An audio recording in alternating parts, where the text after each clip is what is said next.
트래블 데일리 뉴스 쇼.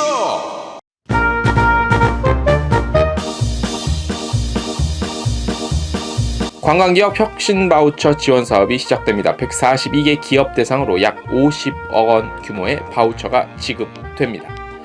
특정 국가로 여행을 피하겠다. 여행지 버킷리스트 재정비되고 있다는 관련 소식 전해드리겠습니다. 인천공항 제1터미널에 교통약자 서비스 센터가 오픈했습니다. 세부퍼시픽 항공이 디지털 혁신 가속하고 있습니다. 상반기 전체 탑승객 중 87%가 온라인으로 예약한 것으로 나타났습니다. 한진관광의 해외여행 아쉬움 달래기 훈훈한 마켓 콩당새 크림 1차 판매 시작 관련 소식 전해드리겠습니다. 마카오 예술축제 5월에 개최됩니다. 태국관광청이 여행사 대상으로 라풀 이벤트 시작합니다. 서울의 프레이저 플레이스 호텔이 트래블 인더룸 패키지를 선보였습니다. 제주항공이 기내 이색 이벤트 전세기 운항했습니다. 트로트 가수 김수찬 씨가 기내에서 팬미팅을 했다는 소식입니다. 루프트한자 항공이 탄소 중립 비행 강화합니다. 서울의 유니버셜 관광 환경 점수는 몇 점일까요? 관련 소식 텍스트 뉴스에서 보실 수 있습니다. 트래블 데일리 뉴스쇼 4월 20일 화요일자 순서 시작하겠습니다. 네, 여러분 안녕하세요. 4월 20날 화요일자 순서입니다. 한 주가 시작을 어떻게 하셨는지 대단히 궁금합니다. 우리 소상공인들에게 제 4차 재난지원금 중에서 이제 추가 지원으로 1차 받으신 분들에 이어서 못 받으셨던 분들 2차 지금 현재 하고 있으니까 혹시 놓치신 분 있으면 반드시 체크하셔야 된다는 정보 좀 알려드리면서 시작하겠습니다. 자, 문화체육관광부와 한국관광공사가 2021년도 관광기업 혁신 바우처 지원 사업 수혜 기업을, 그러니까 지원 사업에 있어서 혜택 받을 수 있는 기업을 5월 14일까지 모집합니다. 잘 들으십시오. 혁신 바우처 지원 사업은요, 관광기업 대상 사업 고도화에 특화된 서비스를 바우처 형태로 제공하고요.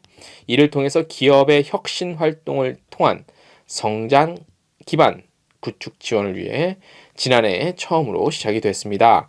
올해는요, 대형 바우처는 1억 원짜리 바우처가 되고 중형은 한 5천만 원 정도짜리. 각각 20개사와 소형 바우처는 한 2천만 원짜리 바우처입니다. 해서 102개사까지 총 142개 기업 대상 총 합계 50억 4천만 원 규모의 바우처 포인트가 지급이 되는데요.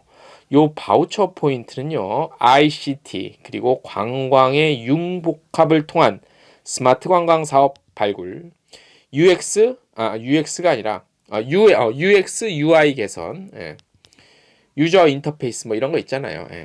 그 다음에 기타 사업 모델 전환 등 기업 혁신 활동을 위한 다양한 전문 용역 서비스에 사용할 수 있고요. 총 3개 분야 6개 프로그램 13개 관광 혁신 바우처 서비스로 구성된 메뉴에서 대형, 중형 바우처는 3개, 소형 바우처는 2개까지 서비스 조합이 가능하고요.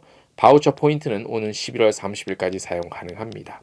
공모기간은 4월 19일부터 5월 14일까지로 중소기업 기본법에서 정한 중소기업에 해당하고 관광진흥법 시행령에 따라 관광사업체로 등록된 기업만 참여하실 수 있습니다. 관광사업체 등록업체 딴 일반은 안 돼요. 최종 선정 기업은 5월 말경 발표되고요. 혁신 가능성, 성장 잠재력, 바우처 활용 계획 우수성 등을 기준으로 서류, 발표 심사 등 거쳐 선정이 됩니다. 이게 뭐냐면 잘 모르시겠죠, 그죠?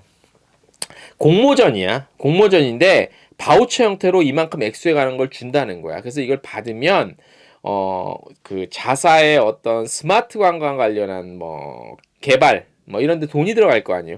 이런 것들을 지급을 해준다는 거예요. 그러니까 이게 너무 뭐 이상해 이름이 이게 뭐야 관광 바우처 뭐 우리랑 관련 없는 거다라고 신경을 끄지 마시고 관심을 갖고 자세히 한번 들여다보세요. 그러면 우리에게 요게 해당이 되면은 충분히 응모를 할 필요가 있겠다라는 생각이 드실 겁니다.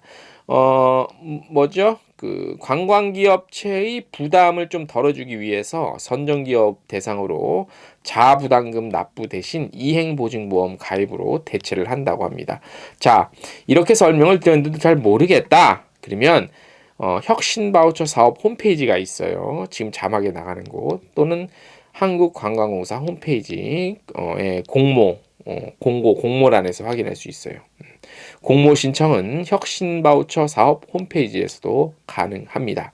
자, 그냥 앉아서 뭐 정부에서 지원 재난지원금 중 이것만 받지 마시고 융자 이것도 조건도 좋지만 받지 마시고 그런 것도 좋은데 이런 거 관심 갖고 우리가 어떤 뭐 스마트적으로 좀 우리가 회사가 좀 더 성장을 해야겠다 하면은 이런 거 신청하셔서 받아 먹을 건 다 받아 먹어야 된다라는 소식으로 오늘 첫 소식으로 전해드렸습니다. 자, 코로나19 백신 보급과 트래블 버블 등의 논의가 되면서 여행업계에 희망의 바람이 불고 있는 가운데라고 부킹닷컴에서 이렇게 보도자를 주셨습니다. 그래서 뭐 또 조사를 좀 했습니다. 이제 안전하게 여행할 수 있는 날이 오면 뭐 어떻게 여행을 하겠다, 뭐 어떤 여행에서 뭐가 중요하냐, 뭐 요소들을 좀 물어봤대요. 그래서 한국인 1,000명 정도 포함해서 전 세계 28개국 총 28,000명 이상의 여행객을 대상으로 진행한 백투 트래블 설문조사 답변을 기반으로 심층 분석한 자료래요. 요 백투 트래블이라는 설문조사는 얼마 전에 했다는 거 내용을 전반적으로 저희가 한번 소개를 해드렸죠. 거기를 그 답변을 기반으로 심층 분석한 자료래요. 예. 그래서 보면 전 세계 여행객들은 가족 그리고 친지 또는 친구들과의 재회를 우선순위에 두고 있는 것으로 나타났고 이러한 것들을 뒷받침하듯이 응답자의 3분의 2 정도가 타지에서 살고 있는 가족 친지와의 재회가 가장 기대된다고 답변했고요. 친구와의 재회가 가장 기대하고 있는 응답자도 같은 비율로 무려 72%, 한국은 65% 차지했습니다. 오늘 뭐 그 신문 보니까 그 뉴질랜드랑 그 호주 트래블 버블 해갖고 이제 그 뭐 감염자가 양쪽에서 다 0명이어갖고 이제 딱 여행 이제 했잖아요. 그래서 막 포옹하고 막 그렇게 하는 거 보니까 요 뉴스를 전해드리면서 그 장면이 막 떠오르네요. 그렇죠? 우리도 이제 곧 얼마 안 남았습니다. 좀만 힘내자고요. 이외에도 집에서 가까운 곳으로 휴가를 떠나기를 고대하고 있다고 응답한 글로벌 여행객 비율이 72%. 그리고 실제 가까운 시일 내 여행을 떠날 예정도 이렇게 답변한 억눌렸던 여행 수요가 분출되기 시작했다는 점을 비롯해서 앞으로 국내 관광이 더욱더 활성화될 것이라는 예측도 있었다고 합니다. 여행 제한 조치가 해제되면 가능한 먼 곳으로 여행을 떠나겠다고 말한 비율은 35%가량. 자유롭게 여행을 즐기는 것이 장기간 어려워지면서 여행 및 인생을 바라보는 많은 사람들의 시각에도 변화가 일어난 것으로 보이는데요. 가장 눈에 띄는 부분은 전 세계 응답자의 절반 이상이 특정 국가로 여행을 피할 것이다 라고 답했습니다. 과연 그 특정 국가가 어딜까요? 해당되는 국가는 좀 반성 좀 하셔야 될 것 같습니다. 많은 사람들이 여행지 버킷리스트를 재정비할 것으로 예상을 했습니다. 특정 국가는 피하겠다. 대부분 어떤 국가일까요? 제가 말씀을 드리진 못하죠. 저 몰라. 이거 뭐 정답이 있는 건 아니에요. 근데 각자마다 생각하는 그 피하고 싶은 특정 국가가 있을 거예요. 도시가 됐든. 여러분들은 어디라고 생각하십니까? 혹시 이 방송을 보시는 분들 댓글로 좀 남겨주시면 저희가 소정의 커피 쿠폰 쏴드리겠습니다. 자, 그렇게 해서 이제 여행지에 대한 각자의 버킷리스트가 좀 바뀌지 않았을까? 뭐 이런 예상을 한다는 그 얘기입니다. 그리고 삶에는 겉모습보다 중요한 것이 많다는 사실을 깨달았다고 응답자가 42%. 철학가들이 다 되셨나 보다. 지난 한 해 혼자 보내는 시간이 늘어남에 따라 많은 이들이 자신에게 정말 중요한 것과 중요하지 않은 것이 무엇인지를 다시 한번 고민해보는 기회를 가진 것으로 보여지고요. 이 밖에도 글로벌 여행객의 21%는 다시 여행을 떠난다면 여행 중 음식을 섭취할 때 칼로리 계산에 신경을 쓰지 않아도 된다는 점이 가장 기대된다고 밝혔습니다. 왜냐하면 그동안 못 먹었으니까. 그거고 한국인은 13%만이 그렇다고 질의에 대해서 그렇다고 답변했답니다. 설문조사 국가 중 크로아티아가 다음으로 가장 낮은 수치를 기록해 흥미로운 결과를 보여줬습니다. 재밌네요, 그죠? 예. 아무튼 뭐 빨리 뭐 이나저나 뭐 이래라 저래라 해도 빨리 정상화되는 게 중요합니다. 다음 소식, 인천국제공항 제1터미널에 어떤 새로운 공간이 생겼다고 합니다. 무료로 이용할 수 있는 교통약자 서비스 센터 2개소가 인천공항 제1여객 터미널에 오픈했습니다. 출국장 25번, 29번 탑승구 인근에 위치한 교통약자 서비스 센터는 오전 8시부터 밤 10시까지 운영되고요. 만 65세 이상 고령자, 장애인, 임산부, 영유아 동반자에 해당하는 교통약자는 누구나 이용 무료로 가능합니다. 교통약자 서비스 센터에서는 교통약자 전용 라운지 및 교통약자용 전동차 픽업 서비스 등을 이용할 수 있고요. 기존의 인천공항에서 제공하고 있는 다양한 교통약자 서비스 아시죠? 뭐였는지 휠체어와 유모차 대여해주고 미아 방지 팔찌 제공해주는 그런 서비스였죠.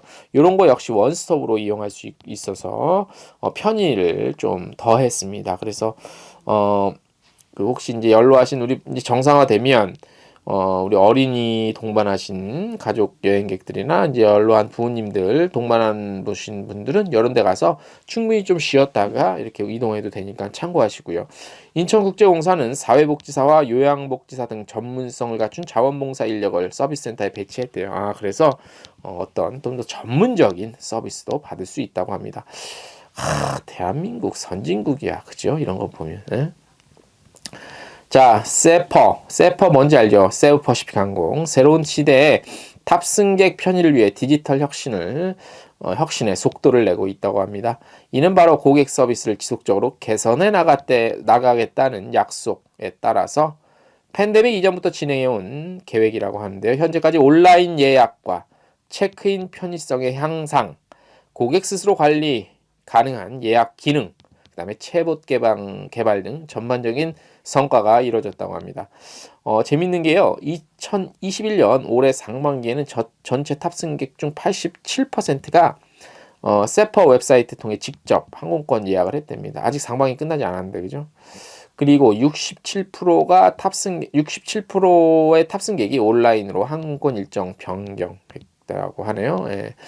그래서 세퍼가 아무튼 여러 가지로 좀 디지털 혁신 방향 바꾸기 위해서 굉장히 많은 투자를 하고 있는 것 같고 2017년부터 디지털 혁신을 통해 고객 서비스 개선을 시작했다고 합니다. 세우퍼시픽이 당시 아시아 내에서는 거의 최초였다고 하는데 딱 지금과 같은 시대에 굉장히 어떤 맞는 발맞춘 행보가 아니겠냐 뭐 이런 평가를 또 받을 수 있을 것으로 보입니다. 자, 태국관광청이 우리 여행사들 위해서 뭔가 이벤트를 또 하나 하네요. 태국정부관광청 서울사무소가 지난 1월 온라인 비즈니스 미팅을 위해 오픈한 어게인 타일랜드 마이크로 사이트에서 라풀 이벤트를 4월 23일 금요일부터 한 달간 진행한다고 합니다. 어게인 타일랜드 사이트에는 140개가 넘는 현지 호텔 그리고 리조트 골프장 쇼핑몰이 이제 셀러로 등록돼 있고요. 이달의 프로모션이나 특별 혜택 등을 통해서 업데이트되는 업체들의 최신 정보와 혜택을 확인할 수 있다고 합니다. 그리고 각 업체의 담당자에게 직접 연락을 하거나 온라인 상에서 실시간 채팅도 가능하고요. 그 밖에도 코로나19와 관련해 비자 발급, 태국 상황과 ASQ 호텔 정보 등을 링크된 사이트를 통해 자세히 살펴보실 수 있습니다. 태국관광청이 일을 하긴 하는 모양입니다. 4월부터 5월까지 어게인 타일랜드 사이트에 회원으로 가입하면 지금까지 말씀드린 정보와 혜택 등 특별히 마련된 라풀 이벤트에 참여할 수 있습니다. 참여 방법은 어게인 타일랜드 사이트에 회원 가입 후 럭키드로 메뉴 클릭하시고 진행에 따라서 짱짱짱짱짱 진행을 하시면 되겠는데 라풀 이벤트 경품 럭셔리 호텔과 리조트 숙박권 인터컨티넨탈 푸켓 리조트 모벤픽 웰리스 리조트 방콕이 포함되어 있으며 사용기간이 최대 1년으로 내년까지 사용 가능하다고 합니다. 메벤픽인가 모벤픽 호텔 상품으로 걸었으면 뭐 돈 좀 쓰신 거네. 아마 많은 분들도 모벤픽 그 호텔 체인 이용해 보셨을 것 같아, 그죠? 근데 안 해보신 분들이 아마 더 많을 수도 있는데 제가 이집트에서 이 모벤픽 그 호텔을 이용을 해봤거든요. 좋아요. 나중에 해외여행 어디 가시는데 가시는 목적지에 머맨픽, 매맨픽이냐 모맨픽이냐 어떻게 읽어야 돼요? 모맨픽이야 매맨픽이야. 여기 호텔 있으면 돈 조금 쓰더라도 한번 자보세요. 이 좋아요. 기억에 남어. 일단 로고도 기억에 남고 서비스가 좋더라고요. 오늘 저희가 준비한 소식 여기까지입니다. 내일도 재밌고 유익한 소식으로 찾아오겠습니다. 안녕!